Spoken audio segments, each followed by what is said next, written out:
maintindihan. Ano ba ang problema? Bakit ba hindi maituloy-tuloy ito? At bakit mukhang pinag-aaralan na naman na i-postpone yung Hindi ko nga. DSKE?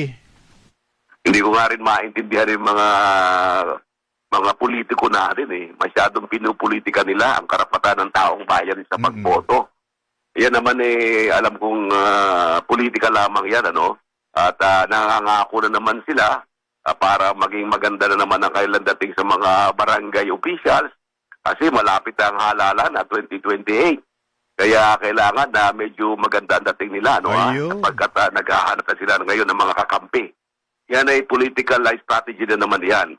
Na nagtataka naman ako bakit itong ang ating Pangulong Marcos ngayong gumaganda na ang picture niya sa taong bayan, bakit naman pati itong karapatan ng ating mga mamamayan na bumoto ay mukhang gusto niyang pabayaan na pumapayag siya na parang pabor siya na ipospon daw ang barangay election dahil sa kailangan ng pondo para sa itong mga nangyayari sa ating bansa.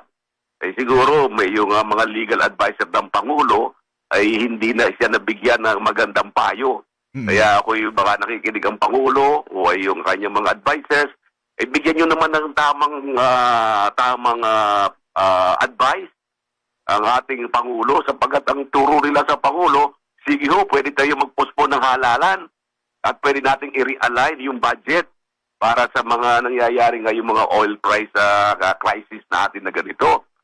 Hindi na pag-aralan ng mga tao ng Pangulong Marcos na bawal ang realignment ng mga pondong yan na nakalaan para sa halalan.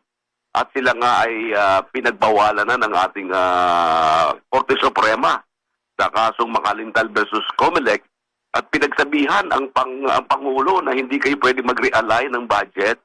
Kaya nga yung unang-unang batas na ginawa ng Pangulong Marcos noong maupo siya, yung postponement ng barangay eleksyon noon, ay declared unconstitutional dahil sa bawal nga yung realignment of budget. Ngayon, ipare-realign nila yung budget na yan.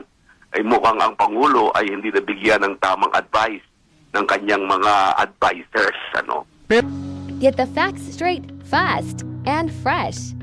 Follow Chai Toys and News on Facebook for daily news updates, exclusive coverage, and stories that hit close to home. Don't get left behind.